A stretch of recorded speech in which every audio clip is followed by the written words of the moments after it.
ವಿಚಾರಕ್ಕೆ ಸಂಬಂಧಪಟ್ಟಂತೆ ಅಂದ್ರೆ ಭೋವಿ ಸಮಾಜ ಸೇವಾ ಸಂಘದ ಅಧ್ಯಕ್ಷರಿದ್ದಾರಲ್ಲ ವೆಂಕಟೇಶ್ ಮೌರ್ಯ ಅವರ ಬಳಿ ಮಾತನಾಡಿಸಿದ್ದಾರೆ ನನ್ನ ಕಲಿ. ಈಗ ಏನು ಹೇಳಿದ್ರು ವೆಂಕಟೇಶ್ ಅವರು ಕೇಳ್ತಾ ಹೋಗೋಣ ಬನ್ನಿ.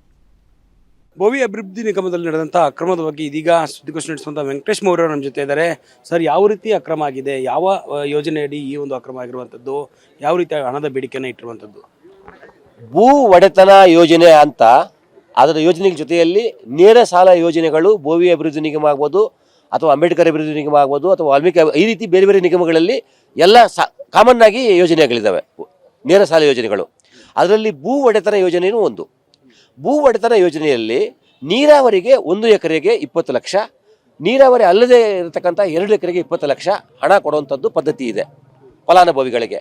ಇದನ್ನು ತಾಲೂಕು ಮಟ್ಟದಲ್ಲಿ ಶಾಸಕರೇ ಆ ಕಮಿಟಿ ಅಧ್ಯಕ್ಷರು 80% ಅಲ್ಲಿ ಓಟೋಗುತ್ತೆ.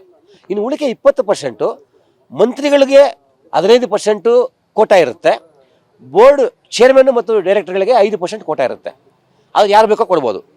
ಅದರಲ್ಲಿ ಈ ಭೋವಿ ಅಭಿವೃದ್ಧಿ ನಿಗಮದ ಅಧ್ಯಕ್ಷರು ಬಹಿರಂಗವಾಗಿ ಸರ್ಕಾರಿ ಕಾರ್ಯಾಲಯದಲ್ಲೇ ಅವರ ಕುರ್ಚಿಯಲ್ಲೇ ಕೂತ್ಕೊಂಡು ಒಬ್ಬ ಮಧ್ಯವರ್ತಿ ಹತ್ರ 60% ಕೊಡಬೇಕು ಅಂತ ಡಿಮಾಂಡ್ ಮಾಡುವಂಥದ್ದು ವಿಡಿಯೋ ರೆಕಾರ್ಡ್ ಆಗಿದೆ. ಮತ್ತು ಸ್ಟಿಂಗ್ ಆಪರೇಷನಲ್ಲಿ ಎಡಿಟ್ ಮಾಡೋಕ್ಕೂ ಆಗೋದಿಲ್ಲ, ಸುಳ್ಳು ಹೇಳೋಕ್ಕೂ ಆಗೋದಿಲ್ಲ. ಮತ್ತು ಅದೇ ಮಧ್ಯವರ್ತಿ ಕುಮಾರಕೃಪಾ ಗೆಸ್ಟ್ ಹೌಸಲ್ಲಿ ಸರ್ 10 ಲಕ್ಷ ರೂಪಾಯಿ ಇದೆ 50%, ಇದು ಮೈಸೂರು ಹತ್ರ ಇರ್ತಕ್ಕಂಥ ಕೇಸ್ಗೆ, ಇನ್ನು ಉಳಿದ 10 ಲಕ್ಷ ರೂಪಾಯಿ ನಾನು ಕೊಡ್ತೀನಿ ಅಂತ ಹಣ ಕೊಡ್ತಾರೆ. ಇವು ಹಣ ತೆಗೆದುಕೋತಾರೆ. ಹಣ ತೆಗೆದುಕೊಂಡು ರೂಮ್ಗೆ ಹೋಗುವಂಥದ್ದು, ಒಂದು ಕವರಲ್ಲಿ ಹಣ ತಗೊಂಡು ಹೋಗುವಂಥದ್ದು, ಇವ್ರು ಖುದ್ದು ಮಾತಾಡಿರ್ತಕ್ಕಂಥದ್ದು. ಅಲ್ರಿ, ಭೋವಿ ಅಭಿವೃದ್ಧಿ ನಿಗಮದಲ್ಲಿ ಲಕ್ಷ ಕೊಡೋದಕ್ಕೆ ಯೋಚನೆ ಮಾಡ್ತೀರಿ, ತಾಂಡ ಅಭಿವೃದ್ಧಿ ನಿಗಮದಲ್ಲಿ ಕೋಟಿ ಕೋಟಿ ವ್ಯವಹಾರ ಆಗುತ್ತೀರಿ ಅಂತ ಓಪನ್ ಆಗಿ ಮಾತಾಡಿದ್ದಾರೆ. ಅಂದರೆ ಒಬ್ಬ ನಿಗಮದ ಅಧ್ಯಕ್ಷರು ಇನ್ನೊಂದು ನಿಗಮದ ಬಗ್ಗೆ ಕೋಟಿ ಕೋಟಿ ವ್ಯವಹಾರ ಮಾತಾಡಬೇಕಾದ್ರೆ ಈ ಸರ್ಕಾರ ಯಾವ ಮಟ್ಟದಲ್ಲಿದೆ? ಈ ನಿಗಮದ ಅಧ್ಯಕ್ಷರ ಹಿಂದ್ಗಡೆ ಯಾರೆಲ್ಲ ಇದ್ದಾರೆ? ಯಾಕೆ ಈ ಮನುಷ್ಯ ಎಷ್ಟು ಧೈರ್ಯವಾಗಿ ಮಾತಾಡಬೇಕಾದ್ರೆ ಅವರಿಂದ ಯಾರು ಇರಬೇಕಲ್ಲ? ಯಾರಿದ್ದಾರೆ ಅಂತ ಸರ್? ಈಗ ನೇರವಾಗಿ ಸರ್ಕಾರನೇ ಇದೆ, ನೇರವಾಗಿ ಸಿದ್ದರಾಮಯ್ಯ ಇದ್ದಾರೆ, ನೇರವಾಗಿ ಡಿ ಕೆ ಶಿವಕುಮಾರ್ ಇದ್ದಾರೆ.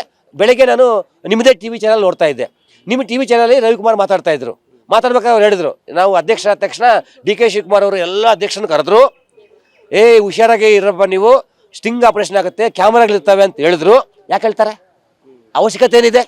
ಸ್ಟಿಂಗ್ ಆಪರೇಷನ್ ಯಾಕೆ ಆಗುತ್ತೆ ಅಂದರೆ ನೀವು ಮಾಡೋದು ಮಾಡಿ ಹುಷಾರಾಗಿ ಮಾಡಿ ಅನ್ನೋಂಥ ಸೂಚನೆನ ತರಬೇತಿ ಕೊಡುವಂಥದ್ದು KPCC ಅಧ್ಯಕ್ಷರು ತಮ್ಮ ಕಾರ್ಯಕರ್ತರಿಗೆ. ಈಗ ರವಿಕುಮಾರ್ ಅವರು ಹೇಳ್ತಾರೆ, ವಿಡಿಯೋನ ತಿರುಚಲಾಗಿದೆ, ಅಧಿಕಾರಿಗಳೇ ನನ್ನ ಮೇಲೆ ಷಡ್ಯಂತ್ರವನ್ನು ಮಾಡಿದ್ದಾರೆ ಅಂತ ಆರೋಪ ಮಾಡ್ತಿದ್ದಾರೆ. ವಿಡಿಯೋ ಹೇಗೆ ತಿರ್ಸಕ್ಕಾಗುತ್ತೆ? ನಿನ್ನ ಚೇಂಬರಲ್ಲಿ ಬಂದು ಅದೆಂಗೆ ಅಧಿಕಾರಿಗಳು ತಿರ್ಸಿಬಿಡ್ತಾರೆ? ನಿಂದೇ ಚೇಂಬರು, ನೀನೇ ಕೂತಿದ್ಯಾ, ನಿಂದೇ ಮುಖ, ನಿಂದೇ ವಾಯ್ಸು, ಅದೆಂಗೆ ತಿರ್ಸಕ್ಕೆ ಸಾಧ್ಯ ಆಗುತ್ತೆ? ರವಿಕುಮಾರ್ ಅವ್ರ ಮೇಲೆ ಈ ಹಿಂದೆ ಕೂಡ ಮಹಾಲಕ್ಷ್ಮಿ ಲೇಔಟ್ ಪೊಲೀಸ್ ಠಾಣೆಗೆ ಕಂಪ್ಲೇಂಟ್ ಆಗಿತ್ತು ಇದೇ ರೀತಿ ನಾಮನಿರ್ದೇಶಿತ ಸದಸ್ಯರಾಗಿದ್ದಾಗ. ಈಗ ಅಧ್ಯಕ್ಷರಾಗಿದ್ದಾರೆ. ಇದರ ಬಗ್ಗೆ ಯಾವ ರೀತಿ ಹೋರಾಟವನ್ನು ಮುಂದೆ ನೀವು ಮಾಡ್ತೀವಿ? ನಾವು ನಮ್ಮ ಹೋರಾಟ ನೇರ ಸರ್ಕಾರದ ವಿರುದ್ಧ. ರವಿಕುಮಾರು ಆ ಸರ್ಕಾರದ ಒಂದು ಬೊಂಬೆ ಅಷ್ಟೇ.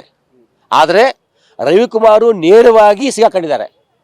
ಆದರೆ ಇಡೀ ಸರ್ಕಾರ ಮೊನ್ನೆ ತೆಲಂಗಾಣ ಚುನಾವಣೆ ಸಂದರ್ಭದಲ್ಲಿ ಇದೇ ನಮ್ಮ ಕೆಳವರ್ಗದ ವಾಲ್ಮೀಕಿ ಅಭಿವೃದ್ಧಿ ನಿಗಮದ ಹಗರಣ ಮಾಡಿ ವಾಲ್ಮೀಕಿ ಸಚಿವರನ್ನು ಬಲಿಪೋಷಿ ಮಾಡಿ ಆ ಹಣವನ್ನು ತೆಲಂಗಾಣ ಚುನಾವಣೆಯಲ್ಲಿ ಖರ್ಚು ಮಾಡಿದ್ರು. ಈಗ ಬಿಹಾರ ಚುನಾವಣೆ ಹತ್ರ ಬಂದಿದೆ. ಬಿಹಾರ ಚುನಾವಣೆಯಲ್ಲಿ ಈಗಾಗಲೇ ಮುಖ್ಯಮಂತ್ರಿಗಳು ಉಪಮುಖ್ಯಮಂತ್ರಿಗಳು ಹೋಗಿ ಕ್ಯಾಂಪೇನು ಸ್ಟಾರ್ಟ್ ಮಾಡಿದ್ದಾರೆ. ಪಾಪ ಅವ್ರಿಗೂ ಹಣ ಬೇಕು. ಹಾಗಾಗಿ ಈ ಕೆಳಜಾತಿಗಳ ಅಭಿವೃದ್ಧಿ ನಿಗಮದ ಹಣಗಳನ್ನು ಬಳಕೆ ಮಾಡಿ ಅಲ್ಲಿ ರಾಹುಲ್ ಗಾಂಧಿ ಹತ್ರ ಶಬಾಷ್ಗಿರಿ ತಗೊಳ್ಳಿಕ್ಕೋಸ್ಕರ ನಮ್ಮನ್ನು ಬಲಿಪೋಷೆ ಮಾಡ್ತಾ ಇದ್ದಾರೆ. ರಾಜಣ್ಣನು, ನಮ್ಮ ST ಸಮುದಾಯದ ರಾಜಣ್ಣನು ಬಲಿಪೋಷೆ ಮಾಡಿದ್ರು, ನಾಗೇಂದ್ರನ್ನು ಬಲಿಪೋಷೆ ಮಾಡಿದ್ರು, ಈಗ ರವಿಕುಮಾರನ್ನು ಬಲಿಪೋಷೆ ಮಾಡಿದ್ದಾರೆ. ಆದರೆ ರವಿಕುಮಾರ್ಗೆ ನಿಜವಾಗಲೂ ಸ್ವಾಭಿಮಾನ ಅನ್ನೋದಿದ್ದರೆ, ನೀನು ನಿಜವಾಗಲೂ ಭೋವಿ ಸಮಾಜದ ಕುಡಿರಿ ಆಗಿದ್ರೆ ದಯವಿಟ್ಟು ಇವತ್ತು ರಾಜೀನಾಮೆ ಕೊಡು, ಪ್ರಾಮಾಣಿಕವಾಗಿ ತನಿಖೆಯಲ್ಲಿ ಭಾಗವಹಿಸುವಂತ ನಾನು ರವಿಕುಮಾರ್ಗೆ ವಿನಂತಿ ಮಾಡ್ತೇನೆ. ಯಾವ ರೀತಿ ತನಿಖೆಗೆ ಆಗ್ರಹ ಮಾಡ್ತೀವಿ? ನಾವು ರಾಜ್ಯ ಸರ್ಕಾರದ SIT ಮೇಲೆ ನಮ್ಮ ನಂಬಿಕೆ ಹೊರಟೋಗಿದೆ. ಯಾಕೆಂದರೆ 3 ವರ್ಷಗಳಿಂದ ತನಿಖೆ ಮಾಡ್ತಾ ಇದ್ದಾರೆ. ಏನು ಉಪ್ಪು ಹುಳಿ ಖಾರ ಏನೂ ಇಲ್ಲ. ನಮಗೆ ರಾಜ್ಯ ಸರ್ಕಾರದ ಮೇಲೆ ನಂಬಿಕೆ ಹೊರಟಾಗಿದೆ, SIT ಮೇಲೆ ನಂಬಿಕೆ ಹೊರಟಾಗಿದೆ. ಆದರೆ ನಮ್ಮ ರಾಜ್ಯದ ಪೊಲೀಸರು ಒಳ್ಳೆಯವರೇ. ಆದರೆ ಇದು ಸೂಕ್ತವಾಗಿ ತನಿಖೆ ಆಗಬೇಕಾದ್ರೆ ಭೋವಿ ಅಭಿವೃದ್ಧಿ ನಿಗಮದ ಹಗರಣ ತನಿಖೆ CBI ಕೊಟ್ಟು ತನಿಖೆ ಮಾಡಿಸಿ ಅಂತ ನಾವು ರಾಜ್ಯ ಸರ್ಕಾರಕ್ಕೆ ಒತ್ತಾಯ ಮಾಡ್ತೇವೆ.